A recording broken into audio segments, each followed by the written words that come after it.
How to prep for a photo shoot. This is specifically aimed at pole and aerial photo shoots, but this applies to all photo shoots, okay? Whether it's a boudoir photo shoot, a yoga photo shoot, a hand balancing photo shoot, all of them. Quite often, I see people wanting to know, how do I get ready for it? So these are my tips. Having done I don't know how many photo shoots over the years, either for fun or professionally paid photo shoots, runs the whole gamut. So, number one, find a photographer that you feel comfortable with, especially depending on the type of photo shoot you're doing. If you're doing a pole photo shoot, aerial, make sure he's not pervy, he, she. Okay, so find someone that you're comfortable with. Generally, with that, I recommend getting recommendations from other people. If you're a pole aerial person looking for recommendations, a lot of the online forums like on Facebook and things like that is you can find recommended photographers. So I highly recommend always asking other people who have worked with that photographer how they felt with them. Okay, because having a photographer that makes you feel uncomfortable can ruin a photo shoot in a nanosecond. Okay, so making sure that it's someone that is, all about positive body image and just even, just makes you feel comfortable. Okay, because sometimes, we're in interesting poses, interesting outfits. We don't want someone that makes us feel like they're a creeper. So, number one, find a photographer that you feel comfortable with that has been recommended.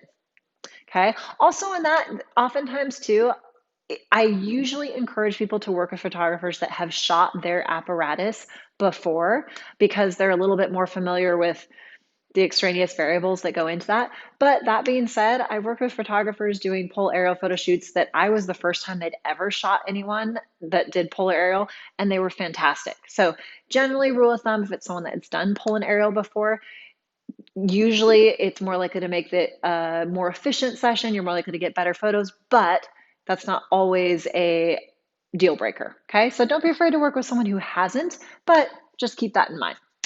Number two, schedule your photo shoot with time in advance to work out your outfits and your poses. Okay, so I would strongly discourage you from doing a, real quickie, like, oh my gosh, there's a spot tomorrow, I should do that. Not to say you can't still come out with some amazing photos and things like that, but especially if this is your first photo shoot, give yourself some time. Okay, how much time you need, everybody's different. It might be, a week, it might be 2 weeks, whatever, depending on, how many outfits you want to have, and you got to order those bad boys from the other side of the world, whatever it is. Okay, so make sure you allow yourself some time.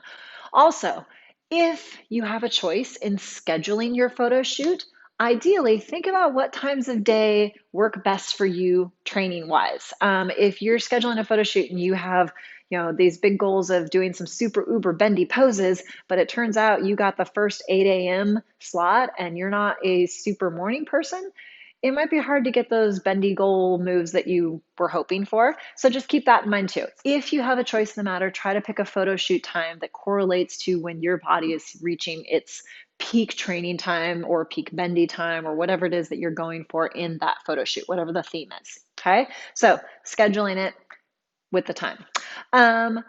Most important, my number one tip for prepping for a photo shoot: work out your poses in advance. Okay. I have been doing photo shoots for years. I still always go into a photo shoot with a list of poses that I want to do. It doesn't mean I always go through all of them. It doesn't mean I don't also add in additional ones where I'm like, oh, yeah, there's this one. But at the same time, having your poses in advance, oh my gosh, makes your photo shoot so much more efficient. Plus, you will find that you are so much happier with your photos afterwards if you do a little bit more legwork on this. So that being said, what I recommend is a couple of things. One, less is more. Okay, quite often going into photo shoots, like, oh my gosh, I want to do like this move and I want to hang by one finger upside down and like magically pull my foot over my head and kiss my own ass. Sometimes those moves that like look so amazing in a video, or it's your new move you got, sometimes they don't photograph well. Doesn't mean they don't, but I find quite often sometimes it's the simplest poses that end up being some of my favorites in photo shoots. So don't ever feel like I need to be more advanced to do a photo shoot. I need to be able to do, a deadlift or whatever it is. Anything can be beautiful. Okay, so your body and everything you got going on here, that's all you got to bring to the table. Okay, so don't feel like you need to reach a certain level of ability, strength, flexibility, anything. Just you. And photo shoots are awesome for documenting your journey. So don't feel like there is a certain qualification or standard you have to reach before you go and do a photo shoot. So keep your poses simple, comfortable for multiple reasons. A, yes, you'll be quite happy with those poses. B, keep in mind when you are doing your photo shoot, majority of the time, and this is not the case with all photographers, you're going to have to hold that pose for a really long time. Okay. So, especially if it's something upside down and you got your hair and your makeup all perfect, and then you're hanging upside down and the photographer's trying to get just the right angle. And meanwhile, that vein is popping out of your forehead and your face is turning bright red. I mean, Photoshop's amazing, but okay. So, keep it simple. Sometimes those moves that you can only hold for a nanosecond are just not going to come out the way that you think that they're going to in a photo shoot. I'm definitely not discouraging you from trying them. Just try to have a bunch of very simple and beautiful poses and then throw in a few of those crazy ones. Quite often I see people with their lineup for a photo shoot and they've got all these crazy, crazy, crazy, crazy. I'm like, oh, you're gonna die. Okay. So just try to mix it up. Maybe pick one or two where you're like, oh, this is a challenging move, but I'm going for it. And that's awesome because I love having goals to reach for. But just try to mix it in with like, it could be a simple pulse it, or if you're in a lyra, it could just be sitting in the lyra and, a little head tilt or something like that. So quite often it's those simple ones that, at least for me, I find afterwards are the photos that I'm the happiest with. So less is more. Have all of your photos laid out before. And I don't mean just writing them down because with that, the photographer might not know what you mean when you say, I want to do a, bird of paradise or a dangerous bridge or whatever it may be. You might tell the photographer and I was like, okay. And he might have gotten your ass cracked, but you actually wanted like the full cleavage shot, whatever, the goal was. What I find really helps make the photo shoots very efficient, and you're more likely to come out with more photos that you are happy with, which can create a whole other problem, but we'll get to that, is beforehand, take pictures of all of your poses, okay?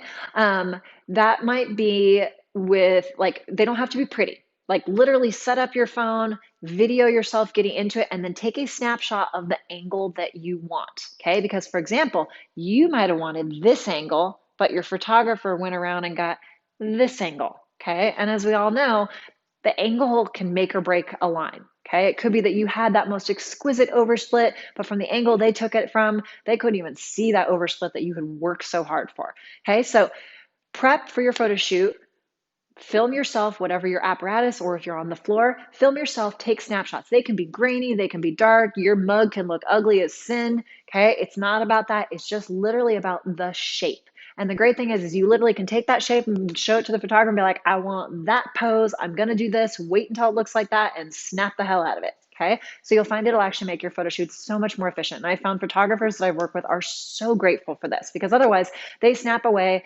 They might let you look at the camera and you go through them and you're like, nope, nope, nope. None of them are right. Okay. But that way it helps you guys communicate that you're on the same page. Okay. Even with photographers that are familiar with the moves, sometimes you might want a slightly different angle than they had. Okay. So it's just a great way to put it in a picture, 1,000 words. So take pictures of them. Like I said, they don't have to be pretty. Pose ideas. If you are needing some pose ideas, you're going to find a link down below to some Pinterest pages where I've put some poses. My goal with these was to keep them like midline, like not too crazy. Yes, there are a bazillion other poses, but these are just to give you some ideas, okay? So you can take some of these poses to play around with, take some of your own, ask some of your friends to send you some photos, but it helps to kind of have some ideas of some moves. So look through some of these poses that I've posted, or if you have some of your own, go to your studio, your training space, your whatever it is, film or just have someone, a friend, snap pictures of you and put them all like, okay, here's this move, here's this move, here's this move. You already have the picture so you can show the photographer. Plus, you know if you can get into it or not. I've also had students come to me that are beginner students. They're like, I want to take a picture of this pose in this photo shoot. And I'm like, honey, you're not getting into that today. Okay. So it's a good chance for you to try things out. Doesn't mean you can't have that picture that is like, oh my God, that is my goal move for a future photo shoot and have that be your motivation for every photo shoot to work towards. But you want to make sure that you can safely get into the moves before the photo shoot because, like I said earlier, you might be holding those poses longer than you normally would. So you definitely don't want to get a pose that you're like, okay, I'm going to get into it in a millisecond before I fall on my head. Don't do that. Okay. That never ends a photo shoot well. So practice your poses. Have that list. Keep them simple. Outfits, and you can, whichever order, you can pick your outfits first and then your poses, and then your outfits, however you want it to do. Okay, on this on outfits. Some people will do a wardrobe change for every pose. Some people will wear the same outfit for every pose. Do you, okay? Whatever you want. If you have like a kick a new outfit where you're like, oh my God, this makes me feel sexy as hell, rock it. That's awesome. Try your outfits with your poses, because also keep in mind there are a lot of super cute outfits that look awesome when I am right side up, but when I go upside down, my nipples in that outfit don't always agree on where they should be. Okay, so make sure that you try out that outfit, and also, do the bend over and make sure the lips and everything are where that should be. I mean, unless you want them that way in the picture, in that case, do you. Okay, but try your outfits out. Also, because sometimes an outfit will have maybe like a hard piece like a ring or something, or it'll have coverage in an area that you actually need skin. So definitely a good idea to test out your outfits before. Doesn't mean you have to test them with every pose, but you definitely want to get a feel for like, ooh, okay, this outfit does work. Because I think most of us have been there where there are some things we try on and you literally put it on and you're like, oh no, I don't even have to go upside down. I can already tell you now, this is not happening. Okay, so try out your outfits in advance, whether that's one outfit, 50 outfits, whatever. If you have backup outfits, you don't necessarily have to try them on. You might put one on at the photo shoot, try it and change. But just for the sake of efficiency of time, I would encourage you to try your outfits beforehand. Plus, this is also goes back to why I said make sure you have time before your photo shoot to order your outfits, okay? Because you got to make sure you have the right size. If you need to adjust them, if you need to have them taken in, whatever it is. If you're ordering them from another place and they're going to take a while to arrive, okay? So have your outfits all together and ready to go. Last little bit, day of photo shoot. Couple of things to remember. First and foremost, have fun, okay? This is meant to be something to celebrate all the amazing kick-ass shit that you can do, so have fun with it. On that note, be aware of what hair and skin products you use, because depending on what your apparatus is, or floor, acro, whatever it is, some hair products can leave residue and make it slippery as hell. You don't want to be getting hurt on the day of your photo shoot. I mean, you don't want to be getting hurt any day, but especially on the day of your photo shoot. Okay, so just be aware. Ideally, use things that you've tested out before. Same thing with face products. If you're not used to putting on a lot of makeup, but then you do something and your arms are brushing it, your hands are brushing it, and then it gets on your hands, just be aware. It doesn't mean that these necessarily things you can't use, but just be aware of the impact of it. Okay. I did have one time a filming thing where they didn't tell me until I showed up that they were going to paint my entire body gold, and it was a pole shoot. Let's just say there were a few moments where I wasn't sure if I was going to live. So yeah, you definitely want to be able to test all of that out beforehand and make sure that the grip feels okay and that you're staying safe. Other, very important, eat. Okay, I hear so many people are like, oh my gosh, I haven't eaten 2 days because I'm prepping for this photo shoot. Don't do that. Okay, I mean, eat healthy, lots of water. Honestly, photo shoot is all about celebrating all the kick-ass things that you can do in your amazing body. Don't abuse yourself, okay? Plus, truth of the matter, the shit is hard, okay? So if you're not eating before, you're gonna feel lightheaded at your photo shoot, okay? So definitely eat. Doesn't mean you have to eat like an entire bucket of KFC chicken, but do make sure you're eating something small, something that agrees with your stomach. If this is your first photo shoot, you might feel a little bit stressed, and that's okay. That's normal sometimes. Your stomach might be a little bit funny, and it might be some foods don't sound good. Maybe a smoothie works. Just try to, even if it's small amounts, try to eat a little bit of something. Other pro tip, bring a buddy. It makes it so much more fun. Plus, especially if you're on an apparatus, having a buddy that can rotate you, like if you're on a pole, they can turn the pole, they can tuck things in if they happen to fall out. You know what I'm talking about. If you're on an aerial apparatus that just tends to spin with a mind of its own, or you want it to spin, you have someone there to help you. Remember, the photographer is going to have a really hard time like moving you and then getting back to take the photo. So having a buddy that can help with that stuff is priceless. Plus, nice to have someone to make you laugh and take the stress off. Okay, so these are some of my tips to help you be successful and have a kick-ass photo shoot. Check out the link below for a Pinterest board, and feel free to send me things to add, or add things to the Pinterest board. We can always build more ideas for poses. There's a plethora of moves. Like I said, these are just meant to be some ideas for you. So hopefully this helps you for your next photo shoot. I would love to hear how it goes. So if you try out all these tips and you have a epic kick-ass photo shoot, send me pics. We'll post them on the board. have them there for everyone else to share. So I hope you have a lovely photo shoot. You're going to rock it. It's going to be amazing because you have all of these amazing tips to follow. Have fun with it.